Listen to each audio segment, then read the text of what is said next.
Me and Mayan are here with an amazing guest Thank you so much. that we're so happy to meet and talk together in this podcast, in another chapter of Abrahamic Voices. Why don't you introduce yourself? Sure, of course. Thank you so much. It was lovely meeting you guys. My name is Abdulqader Al Menhali. Usually people call me AQ. It's much easier to say. So I'm an Emirati commentator. I talk about geopolitics, politics in general, and social kind of issues and stuff in the world. I also am an author. I wrote a book about parenting through the lens of faith, which people would ask me then, are you a parent yourself? I would say no. And they would say, why did you write a book about parenting when you're not a parent yourself? Which is what I asked him. I get that question a lot, and I always answer the same way. I've been parented. Okay. So I had parents who parented me, and knowledge is everywhere. You can find everything outside. The book is very interesting. I can talk about. And you're going to be a parent. And yes, I am going to be a parent. Alhamdulillah. So hopefully by next year, March. Inshallah. So I'm very happy about that. And thank you so much for having me. I love your page, by the way. It's really good. Thank you. It's so great to meet people who actually follow what we do and discuss what we do. I'm excited for this talk. So maybe talk a little bit about the book. I didn't ask you her question outside, but I felt it makes a lot of sense. Maybe it's my personality that if I'm going to do something, I want to study it very well before. Maybe that's what I wanted to do to understand parenting. Yes. So when I went into the parenting through the lens of faith, when I first started writing my book, it was more of a personal kind of journey for me. I've always, of course, wanted to be a parent since I was 16 years old. When I got my first niece, when I held her for the first time, this kind of sense of, I want to be a father. And not just be a father. No, I want to parent. I want to be a child's go-to parent and on things. I wanted to be a good father. I wanted to teach the next generation. This has been a goal in my life ever since all I can remember, honestly. And when I first started this kind of journey in this book, it was mostly personal. So I was parented, of course. I looked at how I was raised, and then I read a lot in the kind of different books. I'd read a lot of in Jordan Peterson. He talked a lot about parenting as well. Love his books, kind of style as well. The book goes into personal stories as well as social, cultural, and psychological research as well. So it looks at different religions, looks at Judaism, Christianity, Islam, Hinduism, even just atheism, and just different kind of religions, because 80% of parents want to instill their religion into their child. But how do they do that? How do they instill the faith? Because I was raised with faith as well. I'm a Muslim myself. So how did my parents go about teaching Islam to me? And an interesting fact about the book, I'll give you some facts about the book, little tidbits about the book. There's one chapter that talks about perfect parents. Do you believe in perfect parents? I think in psychology, they say that the perfect parent is actually not the best parent. Exactly. Right? Yes. So There's no such thing as perfect parenting. Even you can look at history. If you look at Adam and Eve, how did their sons go about stuff? So there's no such thing as perfect parenting, especially nowadays when you look at Instagram, you look at these parents parenting their children and you see all the good side of them and stuff like that. You don't see the off the camera side. Exactly. So my book really delves into that. I tell people, you're not going to be perfect. No one is perfect. My parents weren't perfect. They tried their best. This is all that you can do in terms of parenting. People who are soon to be parents, they get scared because they want the perfect. Want to do the best. They want to be perfect. No such thing. You can't. You got to understand you're going to make mistakes. This is just how life is supposed to be. But you could prep yourself before you become a parent Yes, to you have the can. capacity to be a good parent. 100%. And even through all that study, you're still going to make mistakes. Exactly. It's just how it is, okay? The only thing you need to teach your children, you need to be present. You need to let that child know that you're that person can fall on to. This is what I delve into a bit more in the book. Yeah, if you want to read it, definitely. wow. Yeah. Of course, we would love to.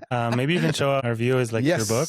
Like Not that. sponsored. I know. Thanks so much. I'd love to read it and I'll be reading it soon, inshallah. Thank you so much. Yeah. Tell me, you talked about the lens of faith. Yes. And maybe there was something you learned about Judaism or Christianity, or maybe even about Islam when you did your research and you wrote your book. Mhm. Something that you want to share. So in terms of Judaism and Islam, they have very similar characteristics or similar values in terms of teaching the children. They both want to raise their children with values and faith. They both want to instill good traditions, good values into the children. Both of them do it. When I read a lot about it in Torah, I read in Islam, they're very similar. That's the thing. This is what people don't understand. They're No. very similar in terms Yeah. of traditions. There's the 10 Commandments in Yes. Judaism. The first 5 are your relationship with God, and the other 5 are relationship with others. Yes, But exactly. the 5th one, "Kabel et avicha v'et imecha lema'an ye'aruchon yamecha," which means you should respect your father and mother so that your days would be longer on this earth. It's actually a commandment about your relationship with God. Yeah.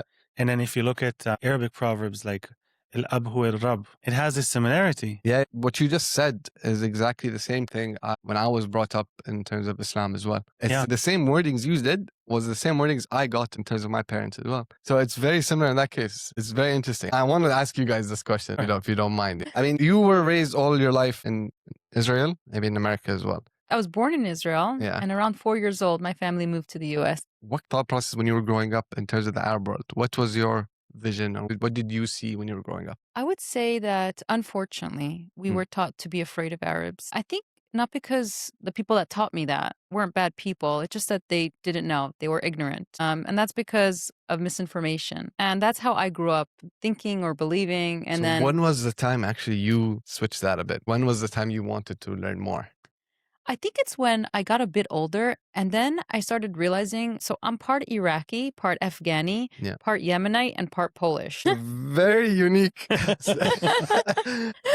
So I just realized like I have so much rich culture in my background and I wanted to learn more about it. So I started asking questions and I started getting to know more about my family history and other people in my family. And I realized, okay, so we used to live with Arabs. Interesting. So why was I taught to be afraid of them? Okay, I guess there are some problematic events happening and that's why. But like as a whole, they sound like really great people. But I didn't really think about it too much. I think the turning point for me was around October 7th time, where I realized that there's a lot of dialogue missing and I really wanted to bridge that gap.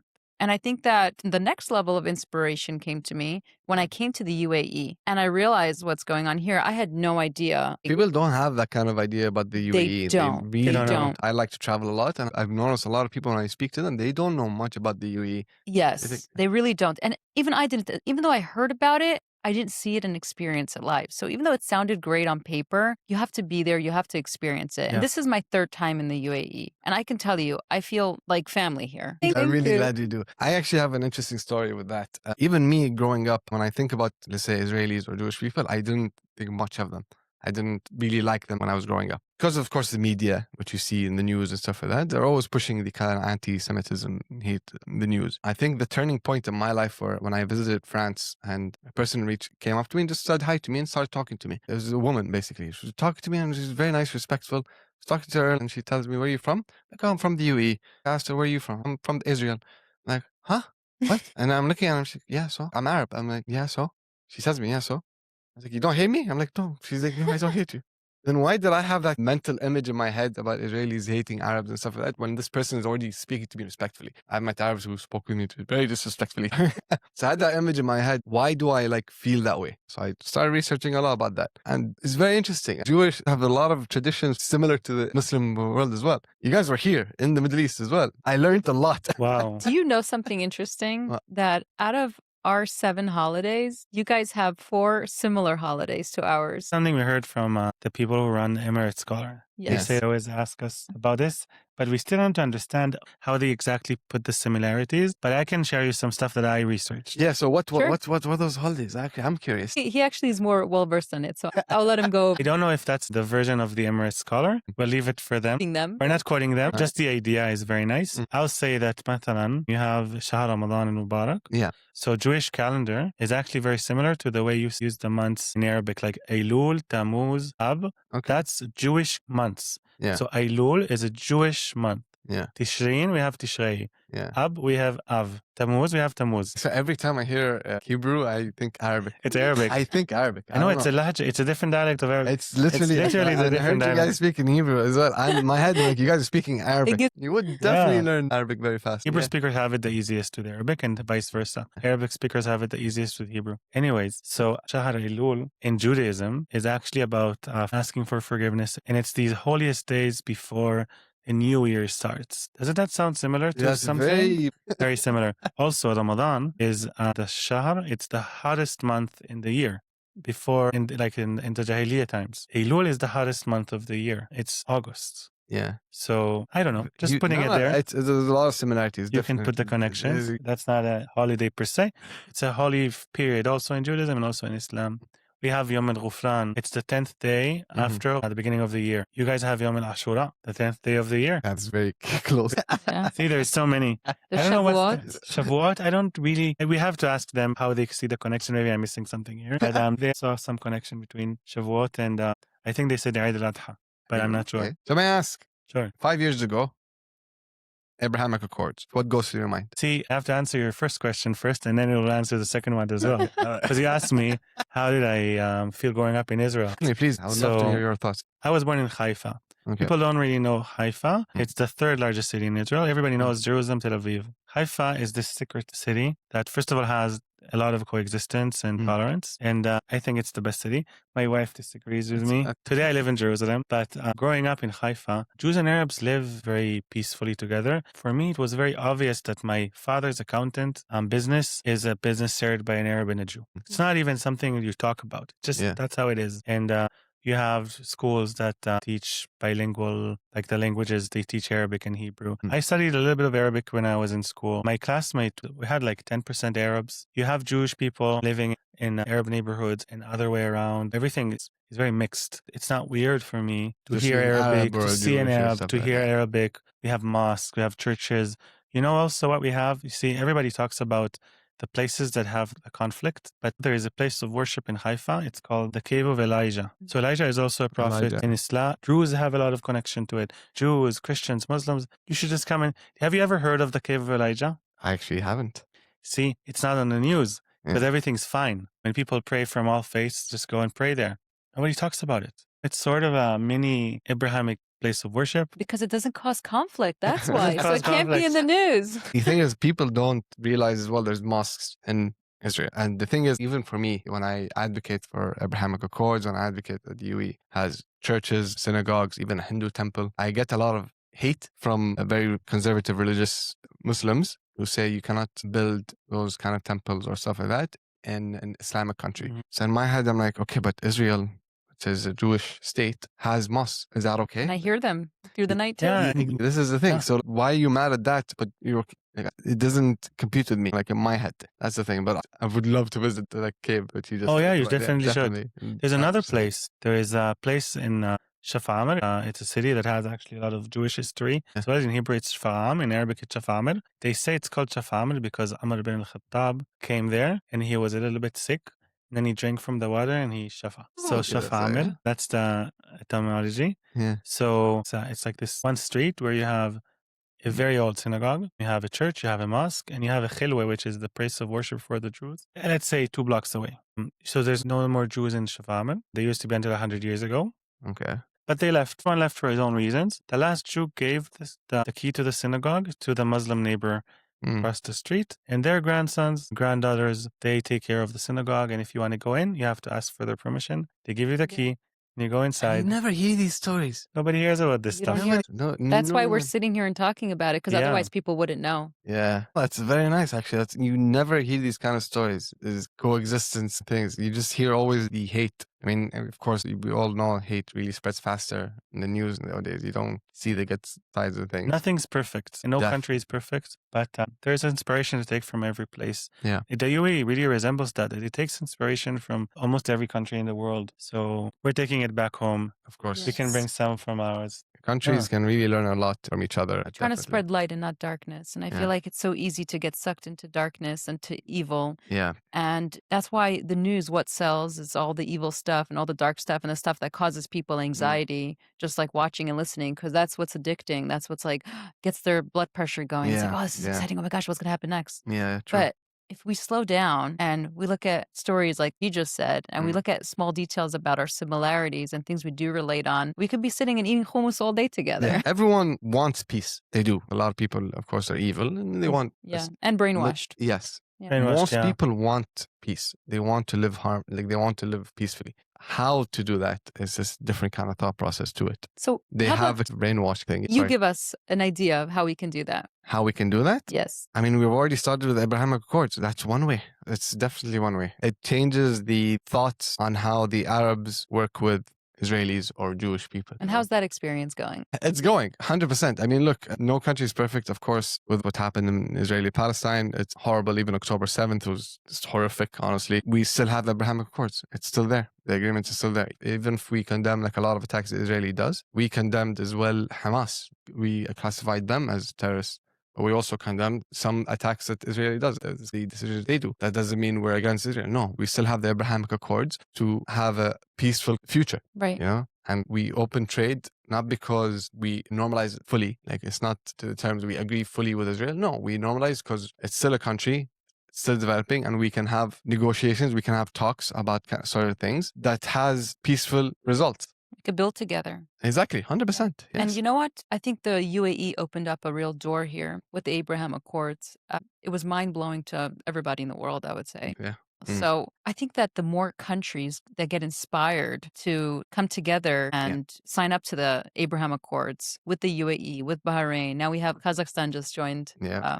So Morocco that's as well. Morocco. Yeah. So this is great. And the more countries that come on, we eliminate the darkness slowly. We start uniting against the darkness. And that's really the goal here. Yeah, definitely. To create the 100% new Middle agree. East. Yes, definitely. Yeah. What was your thoughts on the Abrahamic Accords? Say big? I'll say, I'm happy to say that I was inspired by Sheikh Abdullah bin Zayed, who said that one of the reasons the UAE was pushing for the Abraham Accords was so that the Israelis could feel what it is to be peaceful with an Arab country that they don't have very strong relations or history together, and maybe get an appetite for doing some changes. And my personal opinion, the reason I'm running my own organization, Blender, by the way, because I feel you need to blend cultures and blend the people, not by marrying interfaith or something of that sort. I mean, everybody can do whatever he wants, but some people just don't understand. Just as you said, we can learn from the Arab civilization, which has amazing history, and not just history, present and future, and the Jewish civilization that has intertwined history with the Arabs and the rest of the world. And blending and learning from each other is extremely important. We can become a little bit more Arab. And this is something I really preach about a lot in Israel. There's so many good things we can take from Arab culture, and that's what I try to do when I teach Arabic. It's not just the language. Nobody cares that tomato is Pandora and cucumber is a khiyar, but you do want to care about el-ab hu el-rab, and other proverbs which are even more important. You want to get the essence of Arab culture. So that's something I want to do in Israeli society. Arab world, I mean, there's stuff you can learn from us. Well, of course, yeah. We have history. We have great sages. We have so much in common with Islam and Christianity and the Druze faith. And there's so many other faiths in the Middle East that people don't even know, but they are there. And we should study them as well. So that's how I see it. And only by having a strong identity can you really understand other identities. That's something I also admire in the UAE, that you look into the future, but you're also very rooted in your past. And this is the inspiration I'm always taking back home. So if not the Abraham Accords, how can I get that inspiration? True. How can we affect Israeli society for a better future? How can we affect the Arab world to more understand us? It wouldn't have happened. Right. So 100%. I don't think this conversation would have happened as well. No. Right. I would have never met you. You would have never met me. Yeah. I mean, the path for peace takes one step, right? Yes. And the Abrahamic Accords, I think that's the first step. It's a seed to grow an olive tree, which is the Middle East. Yeah. Right. And I think Abraham Accords doesn't fix the now, it will fix the future. You don't see results now, but you will see better results. We're seeing the baby steps because as much as we're going to be able to connect on our similarities, I think we also need to either laugh about our differences or understand our differences. I think acknowledge our differences. We do have differences. Right. It just happens. We're not all the same. It's just we have different backgrounds, different cultures, different traditions. And the more we just get to know each other, just simply get to know each other, the more we realize our similarities, our differences, and more we're okay with it as well. We don't have to agree on everything. Exactly. Right? We agree to disagree. We agree to disagree. It's fine. We can have a dialogue on that. So it's not that bad. Yeah. You know? Also, mistakes can happen in a relationship. I'm going to celebrate 8 years with my wife in a relationship and 2 years marriage.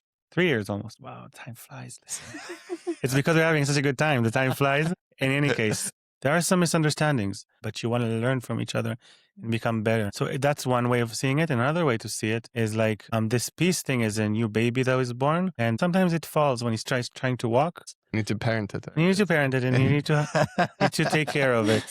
Exactly.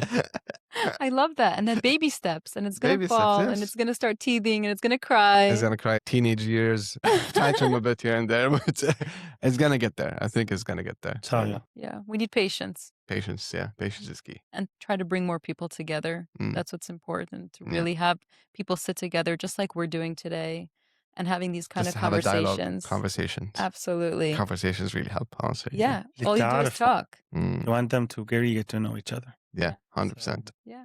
That's all you Awesome. need to do. Thank you so much for My this pleasure. chapter, and I hope it's the beginning of a series. We'll see. Yes, It was our honor. It was my pleasure, really. I'm honored to be here. So thank you guys so much.